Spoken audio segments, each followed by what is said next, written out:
வணக்கம். அக்ஷு சமையல்ல இன்னைக்கு ஆப்பத்துக்கு ஏத்த உருளைக்கிழங்கு குருமா எப்படி செய்யறதுன்னு பார்க்க போறோம்.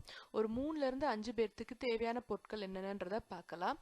2 மீடியம் சைஸ் வெங்காயம், 2 பெரிய உருளைக்கிழங்கு வேக வச்சு தோல் உரிச்சு வச்சிருக்கேன், 2 பெரிய சில்லு தேங்காய், 1 டீஸ்பூன் வத்தல் பொடி, 1/2 டீஸ்பூன் மல்லிப்பொடி, 1/2 டீஸ்பூன் மஞ்சள் பொடி, 1 டீஸ்பூன் முழு ஜீரகம், 1 டீஸ்பூன் முழு சோம்பு அதாவது பெருஞ்சீரகம், அது போக தாளிக்கிறதுக்கு 1/2 டீஸ்பூன் கடுகு, 4ல இருந்து 5 பெரிய துண்டு பட்டை, கொஞ்சம் கருவேப்பிலை. முதல்ல ஒரு மிக்சி ஜாரில் தேங்காயை சின்ன பீஸாக நறுக்கி போட்டுக்க போகிறேன். உங்கள் மிக்சி வந்து தேங்காய் நறுக்கி போட்டால் அரைக்காதுன்னா திருன தேங்காய் கூட ஒரு 3/4 கப் யூஸ் பண்ணுங்கள். இந்த தேங்காய் கூட ஜீரகம், பெருஞ்சீரகம் அதாவது சோம்பு, வத்தல் பொடி, மல்லிப்பொடி, மஞ்சள் இது எல்லாத்தையும் சேர்த்து தண்ணி ஊற்றி நல்லா அரைச்சிக்க போகிறேன்.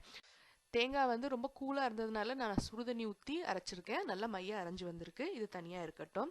அடுத்து ஒரு பேனில் ஒரு 2லேருந்து 2.5 டேபிள் ஸ்பூன் எண்ணெய் சேர்த்து அது நல்லா காஞ்ச உடனே கடுகும் பட்டையும் சேர்த்துக்கோங்க.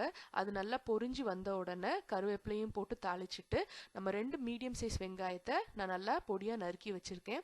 இதை போட்டு நல்லா ஒரு சாஃப்டாக வரைக்கும் வதக்குவோங்க. ரொம்ப நேரம் வதக்க வேண்டாம். லைட்டாக சாஃப்டாகி லேசாக ஒரு கோல்டன் கலர் வந்த உடனே இது கூட நம்ம அரைச்சி வச்சிருக்கிற அந்த தேங்காய் மசாலாவை சேர்த்துக்க போகிறோம். சேர்த்து ஒரு 10 செகண்ட் நல்லா கிளறி விடுங்க. எல்லாம் நல்லா கலக்கட்டும். அந்த எண்ணெயிலையும் அந்த மசாலா ஒரு வறுத்த உடனே ஒரு 1.5 கப் தண்ணி சேர்த்துக்கோங்க. சேர்த்து ஒரு கொதி வரட்டும்.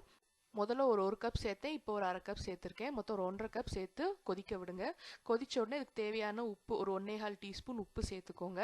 சேர்த்துட்டு இதை ஒரு மூடி வச்சு ஒரு 5 நிமிஷம் மீடியம் ஃப்ளேமில் மூடி வைக்க போகிறேன். அதுக்கப்புறம் 5 நிமிஷத்துக்கு அப்புறம் பார்த்தீங்கன்னா அந்த தேங்காய் மசாலா இருக்கிறதுனால குழம்பு வந்து இறுக ஆரம்பிக்கும் குருமா. இந்த ஸ்டேஜில் நம்ம உருளைக்கிழங்க நல்லா மசிச்சு வச்சுருக்கேன், அதையும் இதில் சேர்த்துக்க போகிறோம். சேர்த்துட்டு நல்லா கலக்குனீங்கன்னா இப்போவே நல்லா கட்டி ஆயிரும். இதுக்கு மேலே இன்னும் இறுகும். ஏன்னா நம்ம உருளைக்கிழங்கு சேர்த்துருக்கிறதுனால அதில் இருக்கிற ஸ்டார்ச்னால குழம்பு இன்னும் இறுகும். உருளைக்கிழங்கு ஏற்கனவே வெந்ததுனால ரொம்ப நேரம் நம்ம கொதிக்க விட வேண்டாம். ஒரு 2 நிமிஷம் இன்னும் கொதிக்க விட்டால் போதும். ஆனால் அதிலேயே குருமா வந்து கொஞ்சம் ஆறின பிறகு இறுகும். அதனால நான் கூட ஒரு 3/4 கப் தண்ணி சேர்த்துக்கிறேன். சேர்த்துட்டு மூடி வச்சு திருப்பி ஒரு 3 நிமிஷம் மூடி வச்சிருங்க. வச்சா குழம்பு வந்து நல்லா இறுகி நல்லா திக்கா ஒரு குருமா பதத்துக்கு வந்துடும். இது வந்து ஆப்பத்துக்கு மட்டும் இல்லை, இட்லி தோசை எதுக்குனாலும் வச்சு சாப்பிடலாம். ரொம்ப அருமையாக இருக்கும்.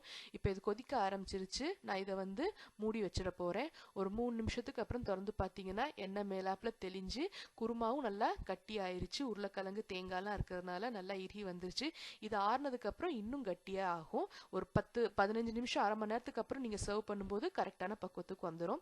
இது உங்கள் வீட்லையும் ட்ரை பண்ணி பாருங்கள். நிச்சயம் எல்லாத்துக்கும் ரொம்ப பிடிக்கும். நன்றி.